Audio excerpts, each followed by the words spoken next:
how to overcome fear.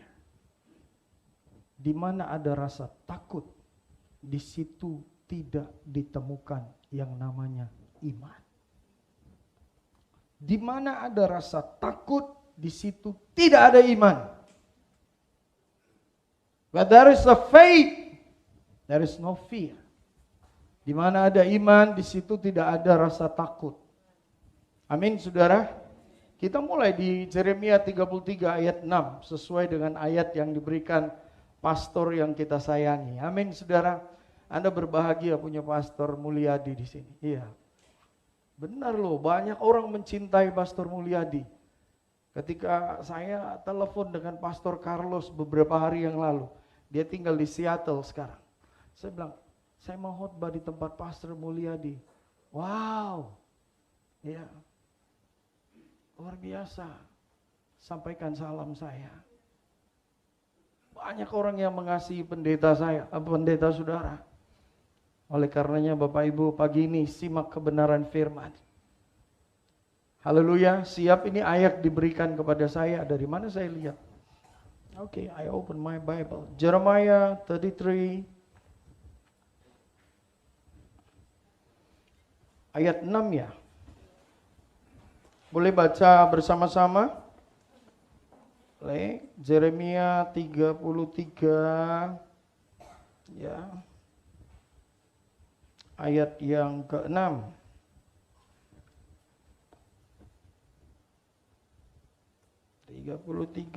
Ayat yang ke-6. Ya, sama-sama kita baca. Bapak Ibu siap? Ya, 3, ya. Sesungguhnya kesehatan dan kesembuhan. Aku akan menyembuhkan mereka dan akan menyingkapkan kepada mereka kesejahteraan dan keamanan yang berlimpah-limpah. Amin. Silakan duduk Bapak Ibu. Hari ini saya akan membahas beberapa hal tentang kesehatan. Ayat ini memaparkan kepada kita kesehatan, kesembuhan adalah perhatian Tuhan Yesus kepada orang-orang percaya. Bapak Ibu, tolong disimak. Jangan menjadi pendengar yang baik. Simak. Alkitab katakan jika engkau mengenal kebenaran, the truth shall set you free. Amin Bapak Ibu. Kebenaran itu yang mampu melakukan yang tidak mungkin menjadi mungkin. Pastikan Bapak Ibu yang terhormat, pada pagi ini jadikan kebenaran firman Allah mendapatkan ranking tertinggi di dalam hidup saudara. Oleh karenanya Bapak Ibu, pertama sekali Anda harus tahu di seluruh kitab perjanjian baru 70% pelayanan Tuhan Yesus itu menyangkut kesehatan. 70% itu berbicara tentang miracles. You name it. Mujizat apa saja. Bukan cuman orang sakit hidup, tetapi orang bangkrut juga hidup.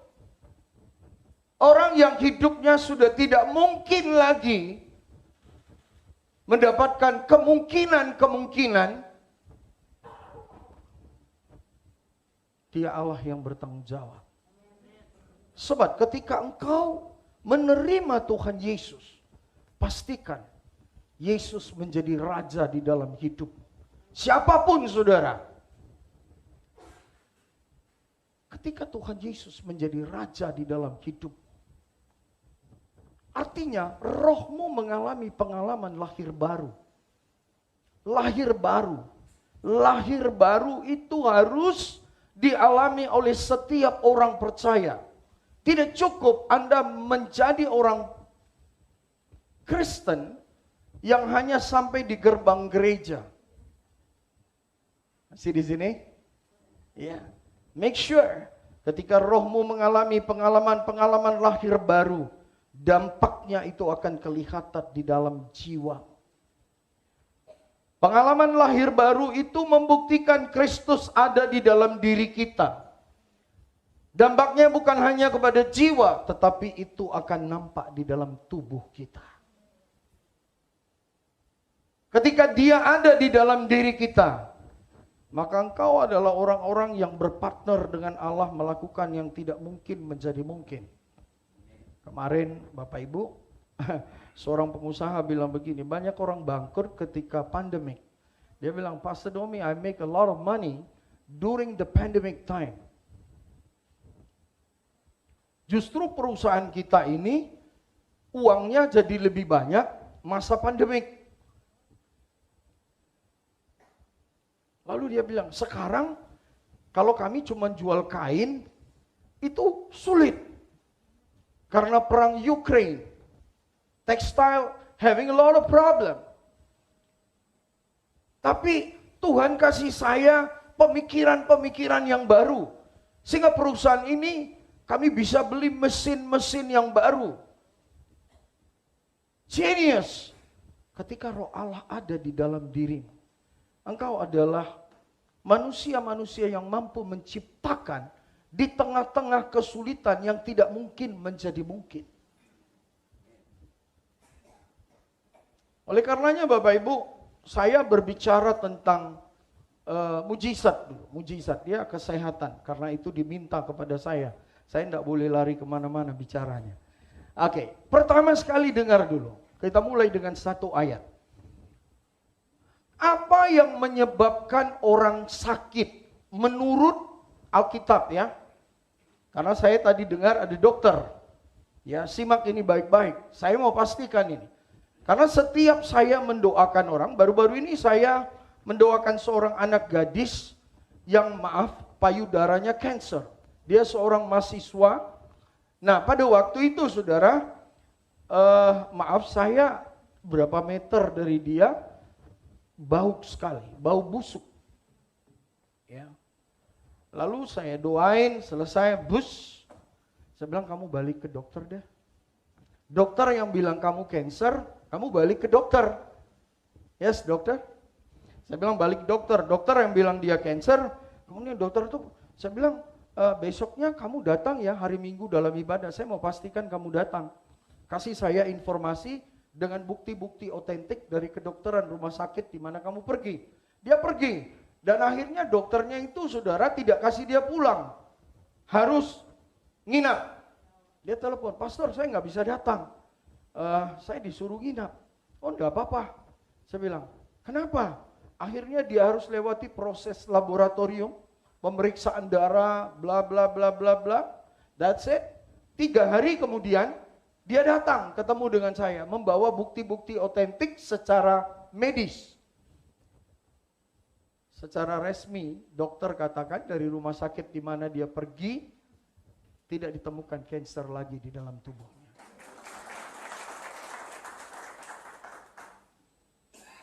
Oke, you ready? Anda siap? Kita mulai. Salah satu penyebab orang sakit menurut Alkitab, bukan menurut Pastor Domi. Kita lihat dalam Mazmur pasal 107 ayat 17. Ini salah satu penyebab. Mazmur 107 ayat 17. Mazmur 107 ya ayat 17.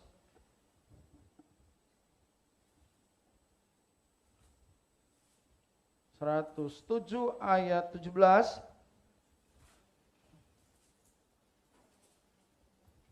Saya baca, Bapak Ibu tolong simak. Ada orang yang menjadi sakit oleh sebab kelakuan mereka, karena kelakuan, ya kelakuan saudara. Ada orang pernah bilang begini dengan saya, Pastor, saya udah 7 kali tamat baca Alkitab. 7 kali tamat baca Alkitab, tapi kelakuannya nggak seperti yang dia baca.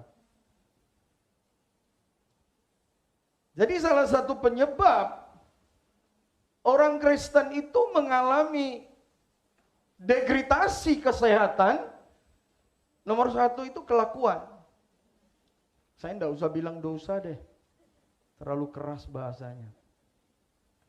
Ya, sebab ada banyak ayat, Markus pasal 9 ayat 5 masih tetap di poin yang sama, ya 95, tolong apa katanya di situ? Apa katanya? Silakan baca Bapak Ibu. 95. Maaf, Matius maksud saya. Matius 95. Apa katanya? Mari sama-sama 3 ya.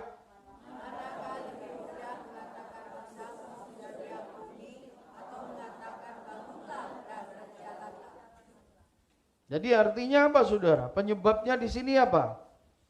Dosa. Kita lihat satu ayat lagi, masih tetap ya penghalang pertama. Markus pasal 2 ayat 5. Markus 2 ayat 5. Tapi ada banyak.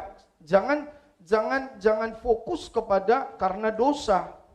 Ya ini salah satu. Tapi saya mau kita lihat dulu semua ini. 2 ayat 5. Sama-sama kita baca. 3 ya. Ketika Yesus melihat iman mereka,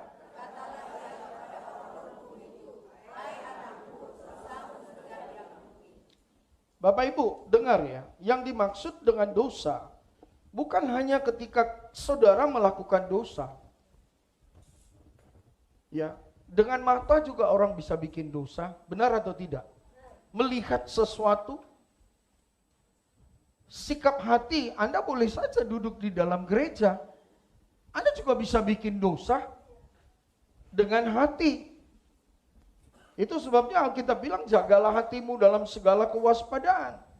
Keep it. Dengan segala kewaspadaan. Nah itu pertama saudara, penghalangnya. Yang kedua kita lihat, saya coba menggali ini 9 ayat 5 dari kitab Injil Yohanes. Pasal 9 ayat yang kelima.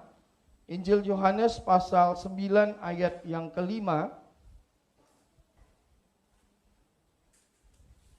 Ya, sama-sama baca sehingga pulang dari sini bawa berkat. 9 ayat 5. Sama-sama siap? Mari, 3 ya. Terus setelah ia mengatakan,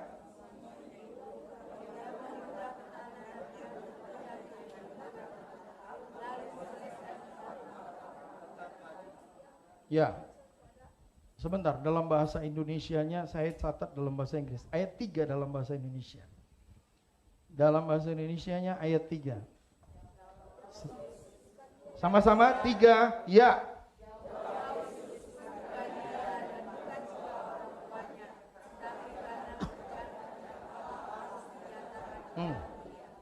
Bapak Ibu, orang buta ini ditanya, ya kan, yang tanya murid guru, siapa yang salah ini? Bapaknya, engkongnya, siapa yang salah? Kok anak ini buta? Dari lahir udah buta? Kenapa hidupnya begini-begini aja? Ya, Tuhan Yesus bilang gak ada yang salah. Tapi pekerjaan Tuhan harus dinyatakan. Ada amin saudara? Orang harus tahu ada kemuliaan Tuhan. Dan kemuliaan itu tidak pernah berhenti sampai hari ini. Nomor 2, nomor 3 kita lihat saudara. Ya, kita lihat sama-sama nomor 3 Bilangan pasal 11 ayat 4. Bilangan 11 ayat 4. Bilangan 11 ayat 4, saya baca. Boleh? Sama-sama juga boleh. 11 ayat yang keempat.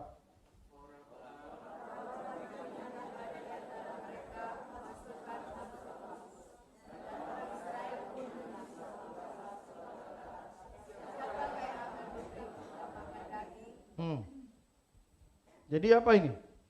Karena apa sakit? Kostra. Karena apa saudara? Udah dibilang kamu udah darah tinggi, jangan makan B2 terlalu banyak. Tapi saudara juga tetap terus setengah kilo dimakan sendiri. Jadi salah siapa? Hah? Salah sendiri saudara, karena rakus. Betul enggak? Salah satu penyebab orang itu sakit itu rakus, udah tahu itu, ya, udah tahu dia nggak boleh makan, dia menentang Tuhan. Jadi itu karena penyebabnya rakus, saudara. Haleluya. Oke, kita lanjut. Bicara tentang kesehatan. Saudara-saudara kekasih dalam Tuhan, saya ingin berbicara mengambil satu contoh pribadi seorang yang bernama Naaman. Naaman ini penderita penyakit kusta. Kusta. Kusta ini melekat kepada dirinya. Namun Bapak Ibu, dia adalah seorang kesayangan daripada kerajaan pada waktu itu. Yang terjadi, saudara-saudara kekasih, tidak ada pertolongan yang bisa diberikan kepada Naaman. Karena penderita penyakit kusta ini melekat pada tubuhnya. Nah, pada waktu itu, orang-orang Aram pergi berperang melawan kerajaan Israel. Nah, mereka dalam perjalanan kembali membawa pulang hasil kemenangannya, dan pada waktu itu ada satu anak gadis yang dibawa pulang. Kemudian anak ini menjadi pembantu rumah tangganya Naaman. Selain dia adalah seorang tawanan, dia pembantu rumah tangga, saudara. Satu ketika waktu dia cuci pakaiannya dan sebagainya, dia temukan hal-hal yang kurang baik. Mari kita lihat saudara, dalam 2 Raja-Raja pasal 5 ayat yang ketiga. 2 Raja-Raja pasal yang kelima ayat yang ketiga. Ya, 2 Raja-Raja pasal 5 ayat 3. Nanti Bapak Ibu bisa baca di rumah sendiri karena mengingat waktu. Siap Bapak Ibu? Ya, ini beberapa hal yang perlu kita mengerti tentang kesembuhan. Berkatalah gadis itu kepada nyonyanya, sekiranya tuanku menghadap nabi yang di Samaria itu, maka tentulah nabi itu akan menyembuhkan dia dari penyakitnya. Saudara, perlu ada orang yang menyuarakan, perlu ada orang yang memberitakan, yang memberitahu. Open up your voice. Perempuan ini sekalipun statusnya seorang pembantu rumah tangga, dia buka mulut. Ada banyak orang Kristen hari ini mengalami mujizat, tapi dia kunci hanya untuk dia sendiri. Perempuan ini tidak, saudara. Sekalipun dia seorang pembantu rumah tangga, dia bilang, di kampungku ada seorang nabi.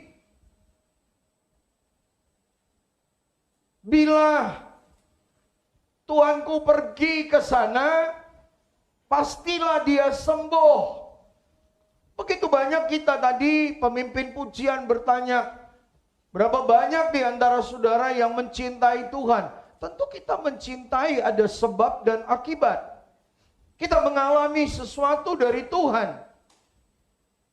Nah Bapak Ibu, apa yang kau alami hari ini? Dalam pemeliharaan Tuhan. Nah perempuan ini sekalipun statusnya tawanan, pembantu, mulutnya tidak pernah bisa ditutup. Kita hidup sebagai orang merdeka, tapi kita enggan berbicara. Dia bilang, ada nabi di kampungku. Sobat, kita bukan berbicara agama. Sekali lagi garis bawahi kalimat saya. We're not talking about religion. Kita sedang berbicara tentang pribadi Yesus. Yesus adalah juru selamat manusia. Allah menjadi manusia. Dialah yang menjadi segala-galanya bagi hidup kita.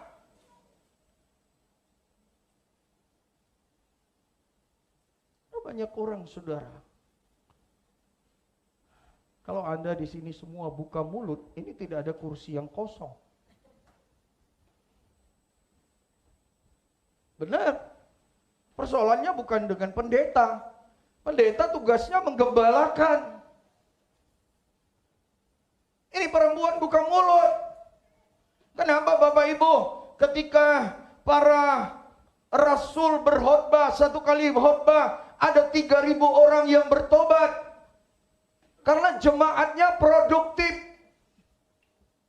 Halo, masih di sini? Saya teringat dengan perang waktu itu Amerika dan Vietnam. Amerika dan Vietnam, waktu peperangan itu, saudara, kita sama-sama tahu ya, Amerika mengirimkan begitu banyak tentara ke Vietnam. Dan banyak di antara mereka yang gugur. Amerika membangun sebuah base camp di Vietnam. Saudara, setiap tentara-tentaranya yang kena tembak, luka parah, dia diseret, dibawa ke base camp ini, kemudian disiapkan dokter. Dokter ini mengobati dia. Lalu dokter inilah dari kemiliteran Amerika membuat keputusan. Ada 2 keputusan yang dibuat oleh dokter ini dari base camp. Dan setiap mereka ditandai dengan gelang 2 warna. Saya yakin Anda pasti sudah tahu ini. Ya, kisah yang lama sekali. Orang yang kena tembak, ada harapan sembuh dari base camp ini, dipasang dengan tanda, apa ini namanya bahasa Indonesia? Pita. Ya, pita, betul? Satu kain atau apa itu namanya di sini. Ya, tanda warna kuning. Lalu dia dibawa ke base camp yang satu. Artinya ini orang masih punya pengharapan diobati bisa hidup. Nah, yang satu lagi dipasang tanda warna merah. Kalau dia sudah dipasang, saudara-saudara, pada waktu itu ada satu tentara yang tertembak. Tentara Amerika mengeluarkan darah yang cukup banyak sekali. Tidak tertolong. Akhirnya dia diseret ke base camp. Waktu di base camp, Bapak Ibu yang diberkati, dokter melihat dia, ini orang tidak tertolong, sudah kehabisan, mau hampir habis darah. Lalu diberitahu kepada perawat, ikat dia tali merah. Bawa dia ke base camp yang sebelah kiri. Ketika perawat militer itu menyeret dia dan membawa tentara ini, tentara itu berteriak, "Help me! Please help me! Aku punya istri. Aku mau pulang ke negaraku. Aku masih punya anak. Tolong jangan seret aku terus." Perawat ini seret dia terus. Dia bilang, "Please stop. Aku punya istri. Aku punya anak. Aku mau pulang ke negaraku." Berhenti. Perawat ini berhenti sejenak. Dia bilang, "Aku hanya melakukan tugas. Aku melakukan perintah kemiliteran. Aku tidak bisa membiarkan kau untuk kembali ke base camp. Aku sudah diperintahkan. Aku tidak bisa melanggar aturan that has been made by the officer. Please help me. Istriku, anakku, pulangkan aku ke negaraku." Sobat, perawat itu punya gunting di tangannya. Dia mengambil gunting itu. Dia gunting pita merah. Dia pasang pita kuning. Dia tarik tentara yang sudah mau kehabisan darah. Dia bawa balik ke base camp di mana dia bisa tertolong. Orang-orang yang dikasihi Tuhan, beberapa saat kemudian, 1 tahun kemudian, ada seorang jenderal yang datang ke base camp di mana tentara Amerika sedang berkumpul. Pada waktu itu diberitahu supaya semua tentara berkumpul. Mereka berkumpul dan jenderal ini turun dari helikopter. Dia pergi. Orang memberikan hormat kepada dia. Sampai di situ, jenderal ini bertanya, "Saya mendengar di antara kalian ada yang sudah melanggar aturan kemiliteran negara kita. Siapa di antara kalian yang melanggar aturan ini. Perawat itu ada di tempat itu. Dia ketakutan. Dengan perlahan-lahan dia mulai mengangkat tangannya. Cepat angkat tangan. Perawat ini mengangkat tangannya. Jenderal itu ketika melihat perawat itu, dia mulai maju perlahan-lahan. Semakin tinggi perempuan ini mengangkat tangannya. Ketika jenderal itu tiba di depan perawat itu, dia jatuh tersungkur di depan perawat itu dengan tangan ucapan terima kasih. Orang-orang yang diberkati Tuhan, tahukah saudara siapa jenderal itu? Dia adalah orang yang seharusnya mati, dibuang, mati secara tersendiri di tempat itu tidak tertolong. Tapi karena perawat ini sekalipun dia melanggar aturan kemiliteran pada waktu itu, gunting ada di tangan dia. Dia menggunting pita itu dan menggantikan pitanya. Sehingga orang ini menjadi seorang jenderal yang besar. Jatuh tersungkur di depan perawat itu dan berterima kasih. Hari ini hal yang sama dilakukan oleh seorang pembantu rumah tangga Naaman. Man, you have to understand, setiap hari ada begitu banyak orang yang binasa. Setiap menit ada orang yang mati di negara ini. Gunting itu ada di tanganmu. Apakah kau akan biarkan dia mati dalam penderitaan terus? Atau kau akan memakai gunting yang ada di tanganmu, menyeret dia dan membawa serta memberikan pertolongan? This is what the lady did. Ini yang dilakukan oleh perempuan pembantu rumah tangga itu. Dia membuka mulutnya. Jikalau engkau semua yang ada di sini membuka mulutmu, sekali lagi, kita bukan bicara agama. Kita bicara Yesus. Kita bicara Yesus, juru selamat manusia. Allah yang menjadi manusia.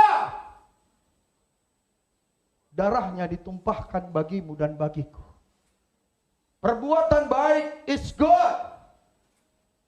Tapi perbuatan baik tidak menjamin engkau masuk surga. Seharusnya perbuatan baik itu muncul ketika Yesus ada di dalam dirimu. Jangan menjadi orang Kristen yang mandul. Orang Kristen yang tidak produktif. Apa yang kau sudah terima hanya untuk dirimu, tapi engkau tidak pernah beritahu orang lain. Bapak Ibu, perangkat pertama mujizat, engkau harus buka mulut, beritahu Yesus kepada orang lain. Karena yang menyembuhkan adalah Yesus, yang memberkati adalah Yesus. Kalau kita lihat dalam semua kitab perjanjian baru, perempuan pendarahan berkata, dia mendengar berita tentang Yesus. Zakheus mendengar siapa Yesus. Pendengaran saudara yang mengakibatkan hal-hal yang luar biasa terjadi. Nah, perempuan ini pertama sekali dalam ayat yang ketiga saudara, menyebabkan jenderal Naaman ini pergi. Nanti baca satu pasal 5. Dia pergi, saudara. Kalau kita lihat di dalam ayatnya yang kelima, pasal yang kelima, bagian C, ya, lalu pergilah Naaman dan membawa sebagian persembahan 10 talenta perak dan 6.000 sikal emas dan 10 potong pakaian. Saya tidak berbicara tentang persembahan. Saya berbicara tentang the methods how to grab the heart of God. Bagaimana mendapatkan hatinya Tuhan. Saudara, Apa yang kita dengar itu menimbulkan sebuah respons. Respons itu penting, saudara. Kalau Anda tidak punya respons, jangan mimpi sampai kapanpun.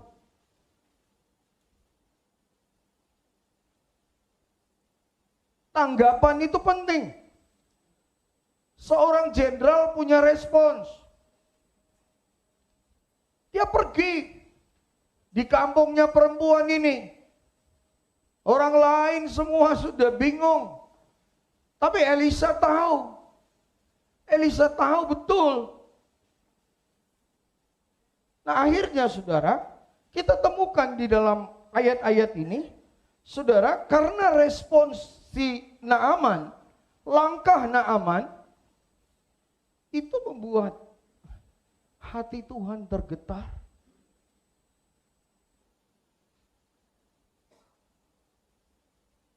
Ingat, yang menyembuhkan itu bukan kita.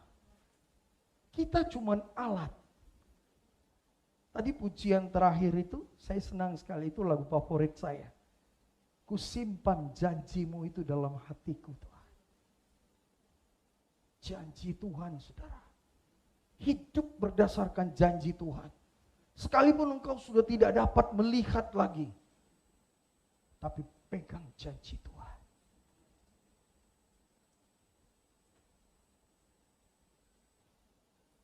Saya banyak menemukan orang,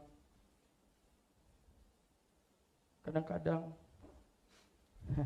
baru-baru ini ada satu anak, engkongnya teman saya baik, saudara. Jadi cucunya itu ini ada cairan-cairan di kepala. Mereka mau bawa ke Pining untuk berobat. Lalu si engkong bilang, panggil Pastor Domi aja. Karena memang engkongnya itu koncoku. Udah 27 tahun berteman, saudara, dengan dia. Jadi, bilang, Pastor Domi, saya percaya kalau Pastor Domi yang doakan itu selesainya itu, katanya. Karena saudara dengar ya, perkataan-perkataan yang positif. Ya. Dia percaya. Saya aja belum tentu percaya. Anda di sini enggak? Saya enggak. Ada air, cairan. Ya, dokternya. Katanya siapa? Yang dokter tadi, ya. Oh, di sana, ya. Jadi saudara, apa yang terjadi, saudara? Ya, satu hari saya dijemput. Ya, dijemput, ayo pergi karena ini koncoku, pergi, saudara, pergi. Waktu pergi apa yang terjadi, Bapak Ibu? Saya tanya dengan anak itu, kalau kapan sakit, denyut, bagaimana begitu ya? Oke, kita berdoa. Sobat dengar ya, anak itu sembuh bukan karena saya. Itu you can claim it 100%. Ya. Itu dia sembuh karena engkongnya. Engkongnya udah bikin buat statement. Saya percaya Pastor Domi doakan pasti sembuh.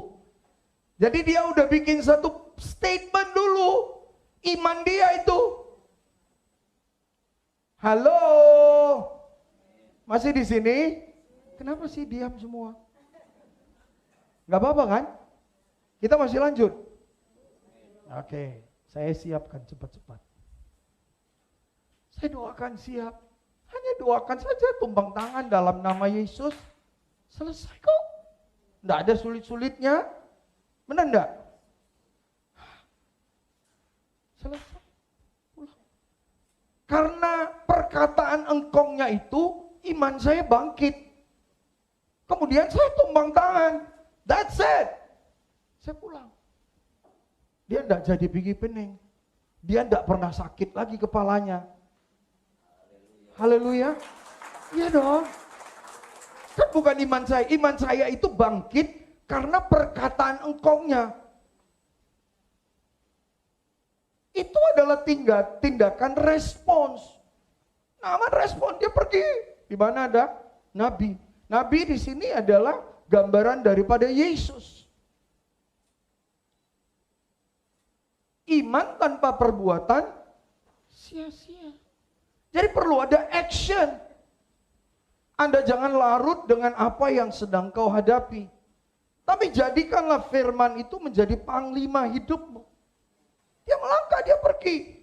Nah ini dia, ini satu lagi nih ya. Kita baca itu ayat 9 atau ayat berapa? Mari. Ya. Ayat berapa kita mulai? Ya. Ayat 9. Saya baca, tolong didengar. Mulai ya. Mulai 9 saya baca. Kemudian datanglah Naaman dengan kudanya dan keretanya. Lalu berhenti di depan pintu rumah Elisa. Ayat 10. Ya. Elisa menyuruh seorang suruhan kepadanya mengatakan, pergilah, mandilah 7 kali dalam sungai Yordan, maka tubuhmu akan pulih kembali sehingga engkau menjadi tahir. Ada banyak sekali saudara pengertian di sini. Di sini hanya sederhana saudara. Elisa itu tidak mau keluar. Ya, Elisa itu tidak mau keluar. Di dalam kamarnya aja dia bilang. Ada Gehazi, keluar, kasih tahu sama dia 7 kali celup. Jenderal kan, jenderal saudara. Ada orang di sini? Hah? Hari apa itu? Hari apa saya melayani di Badan Narkotik Nasional? Hari apa itu? Hah? Jumat. Sekeliling saya jenderal semua. Intelijen. Ya. Wah, jenderal semua. Iya kan? Ini Naaman juga jenderal. Masih di sini. Naaman kan bisa. Apa-apaan nih orang? Gua datang lu nggak keluar. Halo. Dia nggak sakit hati. Iya kan? Dia nggak sakit hati saudara. Begitu banyak harta dia bawa, dia mau bagi sama si Elisa. Elisa juga nggak mau ngambil. Ada waktunya ngambil, ada waktunya nggak usah diambil. Betul enggak? Ada. Elia dia paksa janda Sarafat. Dia bilang jangan bikin roti ini sebelum aku yang makan. Itu kan paksa kan? Dia punya anak satu, tinggal tepung segenggam. Dia bilang jangan makan sebelum aku makan. Tapi Elisa ini tadi kan udah dibilang bawa emas, bawa ini, bawa itu, dia pun nggak terge. Dia di kamar aja, udah bilang aja Gehazi 7 kali celup, siap. Kadang-kadang sepertinya terlalu mudah ya. Gak ada orang di sini? Hah? Bapak Ibu, saya punya pengalaman, boleh cerita lagi pastor ya, berapa menit lagi nanti pastor kode saya. Soalnya ini pendeta yang bisa panjang khotbahnya. Satu hari ada teman saya di Amerika. Tantenya sakit, masuk rumah sakit Gleneagles. Ya. Jadi udah kalang kabut saudara. Singkat cerita, mereka semua sudah bingung. Kakinya sudah mulai macam es ya, es. Betul, bahasanya es kan? Dingin. Hah? Beku. Dingin seperti itu. Jadi singkat cerita saya dibawa ke situ. Saya pergi ke Gleneagles. Wah, benar saudara. Saya sampai di Gleneagles. Itu yang dinginnya pastor udah sampai di sini. Jadi dia naik pelan-pelan naik. Waktu saya datang masih di sini. Dia naiknya di sini. Saya juga udah sampai situ. Apaan nih saya pikir kan? Saya enggak ngerti. Dokter saya enggak ngerti. Saya cuma taunya doain saja. Lebih dari itu saya enggak ngerti. Jadi itu dinginnya naik. Saya pegang lututnya. Ibu-ibu mencim. Saya pegang. Saya bilang, udah stop sini. Saya bilang. Dinginnya. Saya bilang stop. Ya. Jadi sini dia stop. Sini ke sini hangat dia, hangat bener, hangat. Wah, dalam nama Yesus saya lebih kurang setengah jam ada di waktu itu di rumah sakit Gleneagles. Ya, stop. Jadi dinginnya cuma dari sini ke sini, ke bawah. Stop, situ saya bilang. Bapak Ibu, Tuhan itu ajaib. Jangankan harta yang cuma kecil ini kita kejar. Nyawamu pun dia kasih kok. Tidak ada yang tidak mungkin sama dia.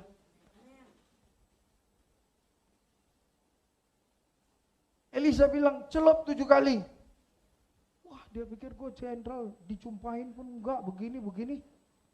Iya kan? Udah pergi. Terus tolong dulu ayat itu, sambung terus dulu. Kita baca sebentar. Ya, kita kuliti dulu ayat ini sebentar. Ya, mari. Terus ayat tadi. 2 raja-raja tadi, ya. Tapi pergilah, Naaman pergi. Apaan nih katanya? Gusar hatinya sambil berkata, aku sangka bahwa setidak-tidaknya ia datang keluar dan berdiri memanggil nama Tuhan Allahnya, lalu dengan demikian menyembuhkan. Saudara, Tuhan mau sembuhkan kita kayak mana itu kan urusan Tuhan kan? Benar enggak? Jangan atur Tuhan. Halo? Ini kan dia mau ngatur Tuhan ini. Dia mau ngatur Tuhan. Gua datang lu keluar pun enggak gimana. Udah pulang. Terus tuh ada ayat nih. Ini penting ini, poin penting ini. Tolong. Bukankah Abana dan Parpar, sungai-sungai Damsik lebih baik dari segala sungai Israel? Bukankah aku dapat mandi di sana dan menjadi tahir? Kemudian berpalinglah ia dan pergi dengan panas hati. Terus, dengar nih baik ya. Semua baca ini betul-betul. 3, ya.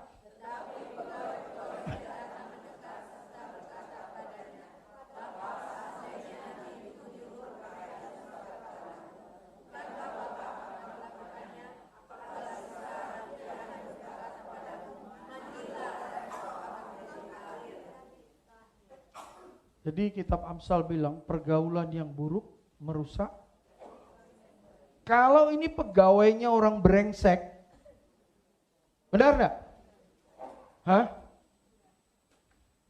Kalau pegawainya brengsek, udah, dia nggak hargain kita, ya pulang. Emangnya Sungai Yordan tuh hebat kali? Benar enggak, saudara? Ayo pulang. Jangan bikin orang toksik di sekelilingmu, saudara. Pusing. Benar. Ya. Nggak usah ada orang-orang toksik di pusing kita, sekeliling kita. Karena ini contoh ini. Ini kan contoh ini.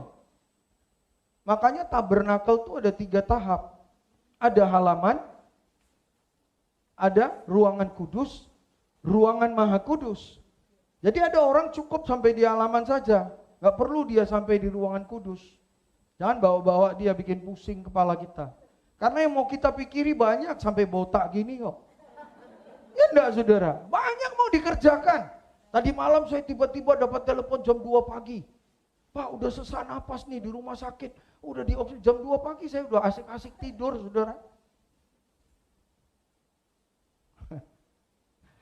Ya, jadi pendeta juga. Makanya saudara, kadang-kadang saya pikir saya off, saya punya. Berapa hari yang lalu saya off. Saya lupa, saya nungguin. Ada orang memang satu pejabat jam sekian dia selalu telepon saya. Jadi saya taruh sambil dengar lagu, saya lupa. Ternyata baterainya habis. Jadi besok pagi-pagi dia kejar-kejar saya. Mas Romi, tadi malam saya telepon, berapa kali kenapa nggak diangkat? Wah ampun, saya bilang. Saya nungguin Pak, saya bilang. Tapi aku nggak tahu ini baterainya habis. Bapak Ibu yang diberkati. Poin kedua adalah ketaatan. Taat. Simple. Taat saja. Kadang kita nggak ngerti. Jangan tunggu ngerti baru mau melakukan. Kalau urusan dengan Tuhan, man, even though you don't know anything, just do it. Just do it. Anda nggak ngerti, lakukan saja. Orang bilang kita goblok, silahkan. Berapa hari yang lalu saya dengar istri saya bilang begini. Ya, istri saya bilang, jangan takut sekalipun engkau berjalan seorang diri. Iya juga, saudara. Daripada rame-rame masuk neraka. Benar kan? Saudara-saudara, saya ini selalu kemana-mana sendiri. Ya. Tapi, don't be afraid. God is with you. Tuhan ada bersama dengan saudara. Beritakan kebenaran itu, saudara. Jangan tutup mulut saudara. Jenderal Naaman, karena orang di sekelilingnya itu, dia putar balik. Makanya jangan biarkan ada orang di sekelilingmu orang tidak benar. Kelakuan, saudara. Tidak peduli dia statusnya apa, tapi kelakuannya itu penting juga, saudara. Ya, kelakuan itu penting, sangat penting. Jangan cuma titel status. Tuhan tuh tidak lihat status saudara, orang yang hebat dan sebagainya. Orang simpel juga Tuhan pakai bisa jadikan kau menjadi orang hebat. Ya. Banyak konglomerat republik ini, saudara. Kalau kita bicara dari hati, open heart, dia akan bilang, saya kemarin jalan ke Subang itu merasa terhormat sekali, saudara. Karena satu mobil dengan seorang pengusaha yang besar di negara ini. Ya. Bapak Ibu, dia bicara how to run a company. Saya pikir, ya, prinsipnya sama, bagaimana menjalankan gereja. It's the same principle. Dia bilang, wah, pegawainya sekian puluh ribu orang. Prinsipnya sama, saudara. Tapi setelah dia kenal Tuhan Yesus, hidupnya berbeda. Jangan udah jadi orang Kristen, sama saja kelakuannya. Nomor satu, ingat saudara, bikin respons kepada firman. Amin, Bapak Ibu, percaya, bikin respons. Nomor dua, taat saudara. Walaupun gak masuk akal, jangan tunggu ngerti dulu. Ngerti.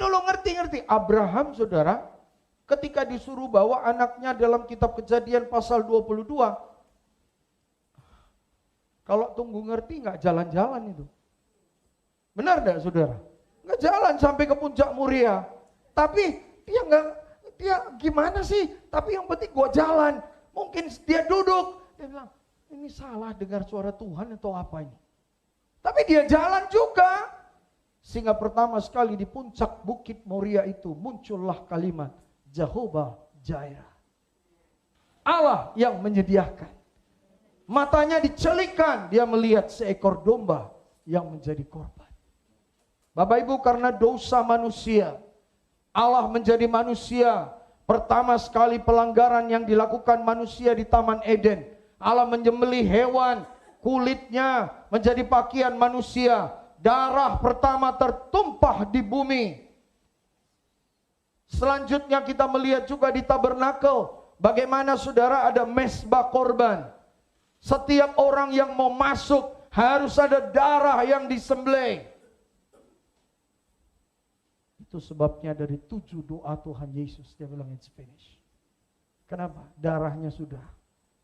Yohanes Pembaptis bilang, itulah anak domba Allah. Darah hewan tidak cukup. Darah Allah sendiri yang menjadi jaminan bagimu dan bagiku. Dia mati di atas kayu salib buatmu dan buatku. Oleh karenanya Bapak Ibu, kita melihat Naaman taat. Kemudian apa yang terjadi? Mujizat terjadi. Kalau kita baca lagi, saudara, ya. Wah, dahsyat saudara ya. Maka turunlah ia dalam ayat 14 membenamkan dirinya 7 kali dalam sungai Yordan. Sesuai dengan perkataan abdi Allah itu. Lalu pulihlah tubuhnya kembali seperti tubuh seorang anak dan ia menjadi tahir. Kalau Anda sembuh, tapi ini tahir. Tidak berbekas. Bekas sakitnya itu pun tidak ada lagi. Hari ini, saudara, berikan responsmu kepada Tuhan. Tanggapan Jangan atur Tuhan seperti Naaman. Wah, tak pikir itu Elisa nabi keluar, dia doainnya begini-begini, harus doainnya pakai minyak, harus doainnya pakai air, harus doainnya tumpang tangan. Man, you don't, jangan bikin Tuhan jadi kota. Ya, dia Tuhan kok. Halo. Nggak ada minyak, kenapa rupanya? Nggak bisa sembuh orang. Kenapa kalian diam? Ya, kadang-kadang saya pernah melayani satu tempat, 1 jerigen minyak, saya nggak ngerti ngapain, minyak, sana minyak, suruh saya khotbah, banyak sekali. Terus saya nggak ngerti, oke doa-doa, saya doa aja, saudara. Lalu pendetanya, pengurusnya naik, pastor, ini minyak ini, lempar aja, orang nangkap. Ya ampun. Sini kan nggak begitu ya. Hatimu, saudara. Imanmu yang menghubungkan bumi dan sorga. Ketika imanmu berdebar, sorga terhenyut hatinya. Haleluya. Iya dong. Jangan tergantung kepada, ya emangnya di Alkitab Musa membelah Laut Merah pakai minyak? No, I'm not against oil. Oke, saya tidak menentang itu. Saya juga pakai minyak. Kadang-kadang orang datang bawa minyak, pastor doakan, tak doain. Dah bawa pulang. Saya lakukan. Ada orang bawa, kadang-kadang dalam ibadah saya orang bawa apa? Aqua seperti ini. Ya, pastor tolong, dagangan kami nggak laku-laku. Iya. Tak doain. Katanya orang lihat dagangan kami seperti nggak lihat, pastor katanya. Tolong doain. Iman dia kan di air itu. Tugasku hamba Tuhan cuma mendoakan. Selesai, saudara. Kemarin saya ke Subang, ada tanah 100 hektar mau dijual. Pastor, ayo doain. Dia bawa air. Udah tak doain airnya, cemplungkan airnya ke situ. Haleluya. Men. Dengar ini baik. Yesus. Tidak ada yang lain. Tidak ada. Yesus, saudara. Imanmu kepada Yesus. Percaya kepada Dia. Hidupmu semakin naik. Anak cucumu berhasil. Ya. Taruh hatimu. Doakan anak cucumu. Tidak ada doamu yang sia-sia. Sampai satu hari kamu sudah tidak ada di dunia ini. Doa itu pun masih diingat Tuhan. Betapa hebatnya itu doamu. Karena doamu berajaskan nama Yesus. Haleluya. Jadi ingat ada beberapa pesan. Nomor 1, respons. Haleluya. Nomor 2, saudara, apa? Taat. Sekalipun tidak ngerti, tahan aja. Tahan aja. Orang mau ngapain, silahkan, itu bukan urusanku. Haleluya. Jangan punya teman toksik.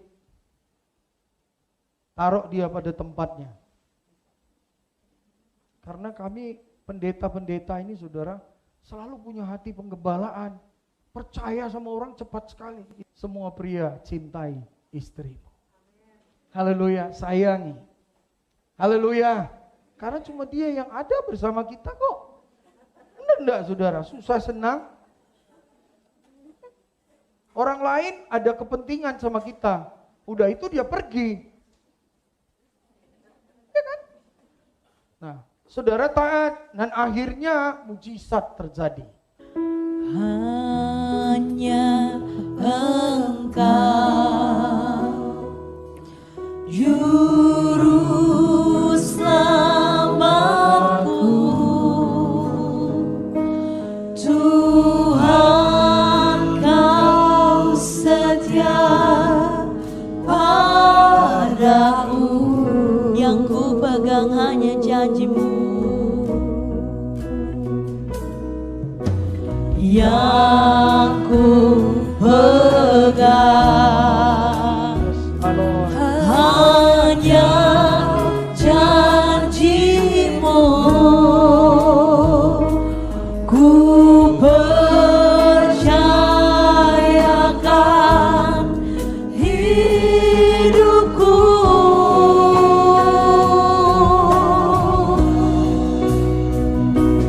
Ku sembah Kau Allahku, Bapa dan sahabatku. Kau yang pedulikan seluruh hidupku. Walau lewati lembah, walau lewati lembah, aku tak ditinggalkan. Yesus kekuatan di hidupku. Bapak Ibu, dengarkan saya baik-baik. Saudara-saudara yang sedang mengikuti secara live dari Sabang sampai Merauke, dalam dan luar negeri, Anda bisa membuat komentar saudara lewat line yang sudah tersedia pagi ini. Silakan yang pegang komentar, buka komentar, lihat dari mana-mana. Silakan kirim komentar saudara. Anda yang ada di dalam ruangan ini, imanmu hari ini yang tidak mungkin menjadi mungkin, karena kita sedang menyembah spesialis untuk yang tidak mungkin menjadi mungkin. Dia spesialis. Hidupmu bukan karena melihat, tapi karena percaya. Roh Kudus hadir di sini. Saudara-saudara, buka hatimu, jangan keraskan hatimu. Buka hatimu. Buka hatimu. Katakan kepada dia. Naaman merendahkan hati mendengar suara seorang pembantu. Humble yourself. Rendahkan hatimu.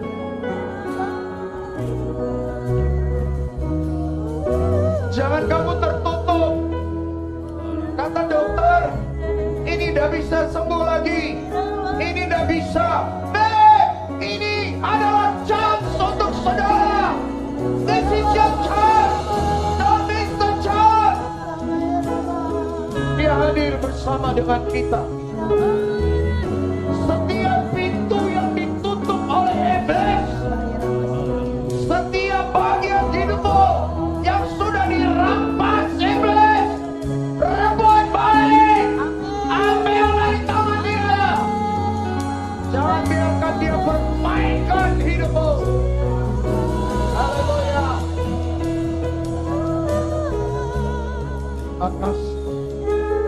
Terima kasih Roh.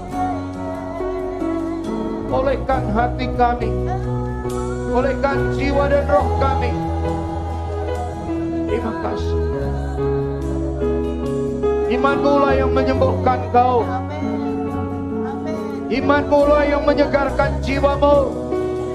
Imanmu lah yang membuat tangan Tuhan lebih cepat, mempercepat apa yang telah diambil. Hari ini adalah hari untukmu. Today is your day. Saudara-saudara yang mengikuti ibadah secara live, dimanapun Anda berada, Roh Tuhan yang hadir di ruangan ini, Roh yang sama, the omnipresence of God, ada di mana engkau berada. Roh Tuhan menjamah saudara. Roh Tuhan membebaskan saudara.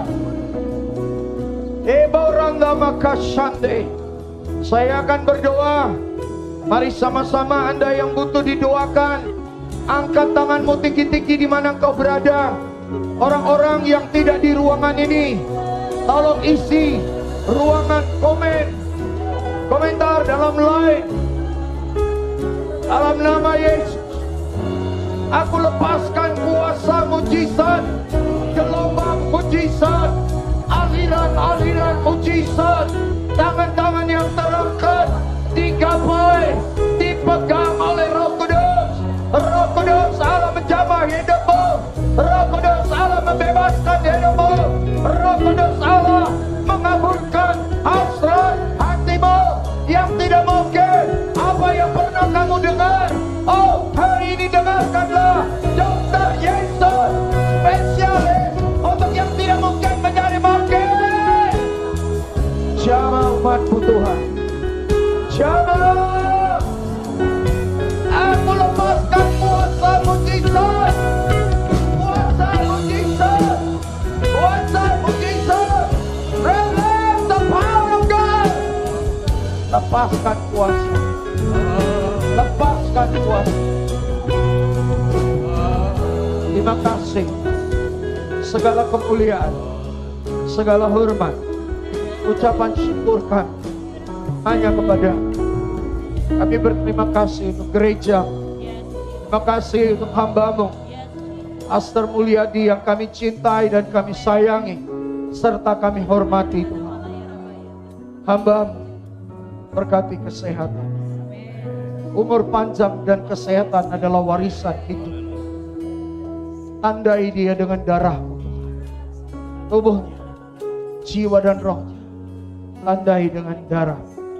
Dia berbeda. Terima kasih. Hidup, anugerah, semua umat terima kasih. Orang-orang yang mengikuti secara live juga Engkau berkati.